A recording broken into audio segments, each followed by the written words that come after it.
Hello everyone. আশা কৰো আপোনালোক সকলোৱে ভালে আছে।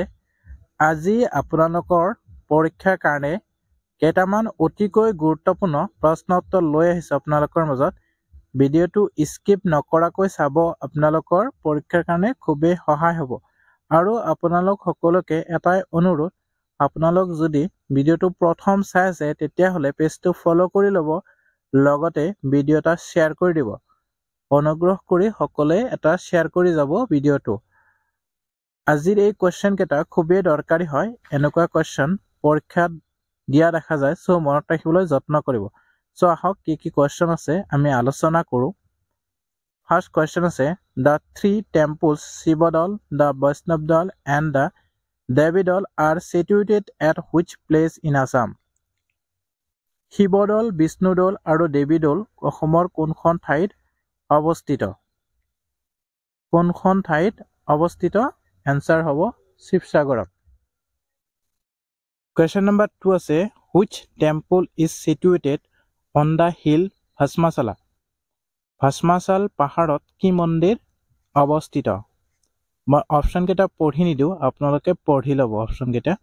ভস্মাচাল পাহাৰত কি মন্দিৰ অৱস্থিত? কি হ'ব কাৰেক্ট এনসাৰ?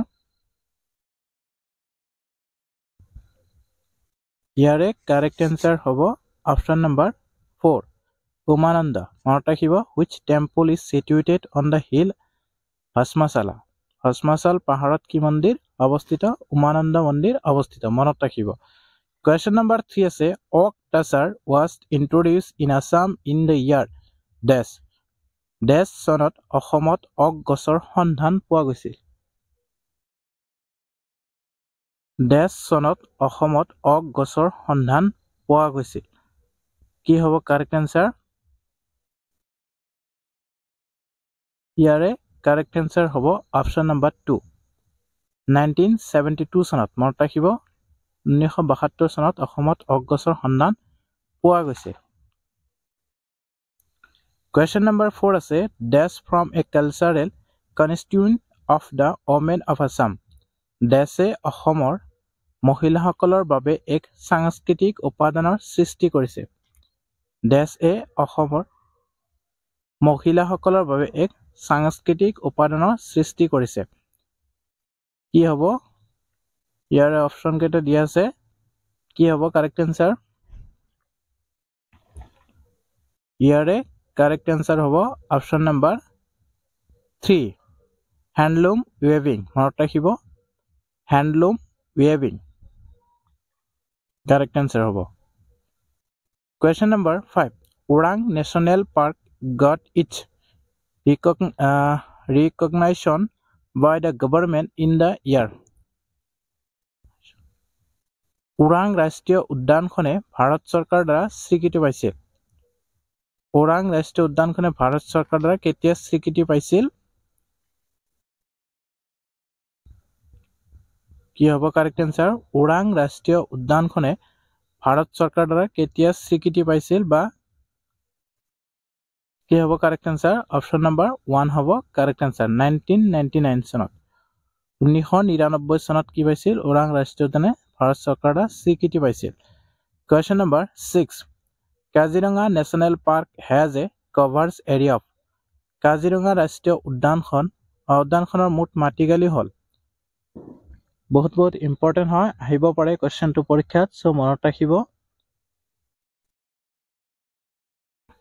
কি হ'ব? কাজিৰঙা ৰাষ্ট্ৰীয় উদ্যানখনৰ মুঠ মাটিকালি হ'ল 430 স্কুৱেৰ কিলোমিটাৰ। অপশ্যন নম্বৰ 2 হ'ব correct answer, 430 square kilometre. Question number 7, Sonai Rupai sanctuary is situated in?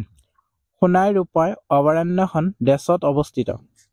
Sonai Rupai sanctuary is situated in? কি হ'ব কাৰেক্ট এনসাৰ ইয়াৰে? সোণাই ৰূপাই অভয়াৰণ্যখন ডেছত অৱস্থিত?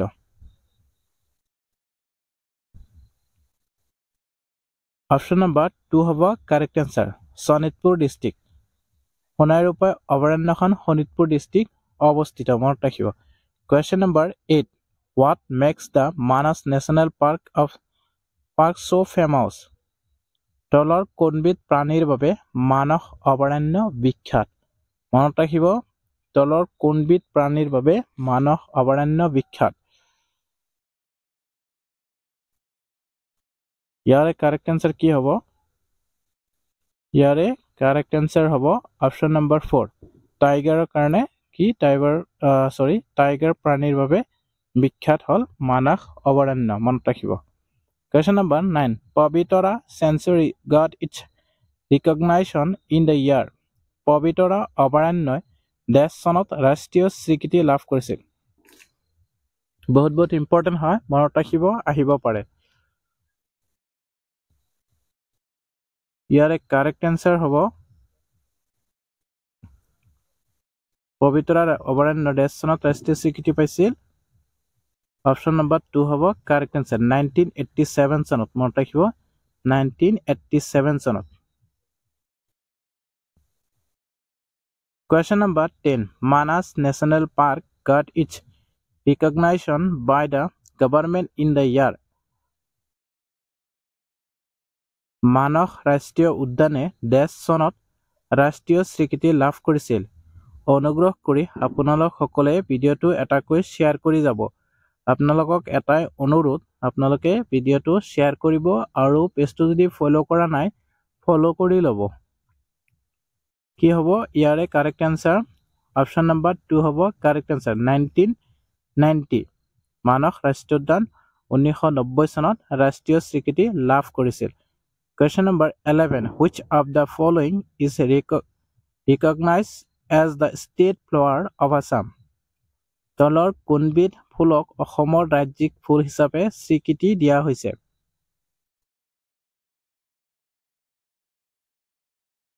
কাৰেক্ট আনসাৰ কি হ'ব তলৰ কোনবিধ ফুলক অসমৰ ৰাজ্যিক ফুল হিচাপে স্বীকৃতি দিয়া হৈছে ইয়াৰে কাৰেক্ট আনসাৰ হ'ব অপচন নম্বৰ 3 ফক্সটেইল অৰ্চিড মনত ৰাখিব ফক্সটেইল অৰ্চিডক কি কৈছে অসমৰ ৰাজ্যিক ফুল হিচাপে স্বীকৃতি দিয়া হৈছে মনত ৰাখিব Question number 12 The state animal of Assam is অসমৰ ৰাজ্যিক পশু হল The state animal of Assam is অসমৰ ৰাজ্যিক পশু হল কি ইয়াৰে কাৰেক্ট আনসাৰ কি হ'ব অসমৰ ৰাজ্যিক পশু হল ডেছ ইয়াৰে কাৰেক্ট আনসাৰ হ'ব option number 1 one horn rhinoceros মনত ৰাখিব one horn rhinoceros Question number 13 Manas National Park has a covers area of মানস ৰাষ্ট্ৰীয় উদ্যানৰ মুঠ মাটিকালি কিমান মানস ৰাষ্ট্ৰীয় উদ্যানৰ মুঠ মাটিকালি কিমান অপচন কেইটা পঢ়ি লব আপোনালোক সকলে ইয়াৰে কাৰেক্ট আনসাৰ হ'ব মানস ৰাষ্ট্ৰীয় উদ্যানৰ মুঠ মাটিকালি কিমান আনসাৰ হ'ব অপচন নম্বৰ 1 950 স্কয়াৰ কিলোমিটাৰ মনত ৰাখিব মানস ৰাষ্ট্ৰীয় উদ্যানৰ মুঠ মাটিকালি Question number 14 Which among the following is not one of the main source of flood in Assam তলৰ কোনটো অসমৰ বানপানীৰ প্ৰধান কাৰক নহয় Which among the following is not one of the main source of flood in Assam কি হ'ব correct answer ইয়াৰে তলৰ কোনটো অসমৰ বানপানীৰ প্ৰধান কাৰক নহয় অপচন নম্বৰ 3 হল কাৰেক্ট আনসাৰ পলিউশন মনত ৰাখিব পলিউশন হ'ব correct answer Question number 15 The owner and operator of the first railway in Assam was অসমত প্ৰথম ৰেলপথ নিৰ্মাণ কৰোঁতা আছিল ডেছ কোন আছিল অসমত প্ৰথম ৰেলপথ নিৰ্মাণ কৰোঁতা অপচন কেইটা পঢ়ি লব আপোনালোক সকলে ইয়াৰে কাৰেক্ট আনসাৰ কি হ'ব অসমত প্ৰথম ৰেলপথ নিৰ্মাণ কৰোঁতা আছিল অপচন নম্বৰ 4 হ'ব correct answer north east railway and trading company আছিল মনত ৰাখিব অসমত প্ৰথম ৰেলপথ নিৰ্মাণ কৰোঁতা Question number 16 There are about dash large tributaries of the Brahmaputra plain. ব্ৰহ্মপুত্ৰৰ সমভূমিত প্ৰায় ডেছখন বৃহৎ উপনৈ আছে। ব্ৰহ্মপুত্ৰৰ সমভূমিত প্ৰায় ডেছখন বৃহৎ উপনৈ আছে। কি হ'ব কাৰেক্ট এনসাৰ? ইয়াৰে কাৰেক্ট এনসাৰ কি হ'ব? অপশন নাম্বাৰ 3 হ'ব কাৰেক্ট এনসাৰ 40 প্ৰায় 40খন বৃহৎ উপনৈ আছে ব্ৰহ্মপুত্ৰৰ সমভূমিত। Question number 17. One of the left bank tributaries of Brahmaputra is. Brahmaputra এখন বাও বাহিনী উপনৈ হল কি হ'ব?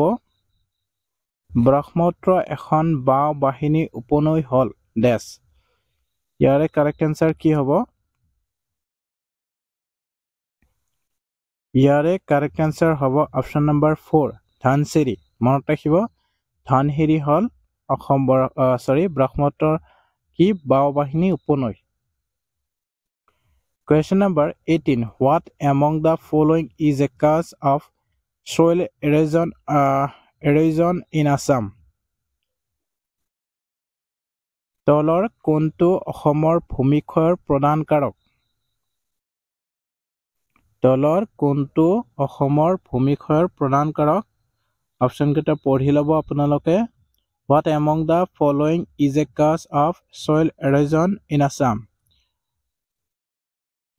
ইয়াৰে অপশন নম্বৰ 4 হ'ব correct answer all of the above অৰ্থাৎ গোটেইকেইটা correct. Question number 19. What is the length of the river Brahmaputra? Brahmaputra নদীৰ দৈৰ্ঘ্য কিমান? What is the length of the river Brahmaputra? Brahmaputra নদীৰ দৈৰ্ঘ্য কিমান? কাৰেক্ট এনসাৰ কি হ'ব? ইয়াৰে কাৰেক্ট এনসাৰ হ'ব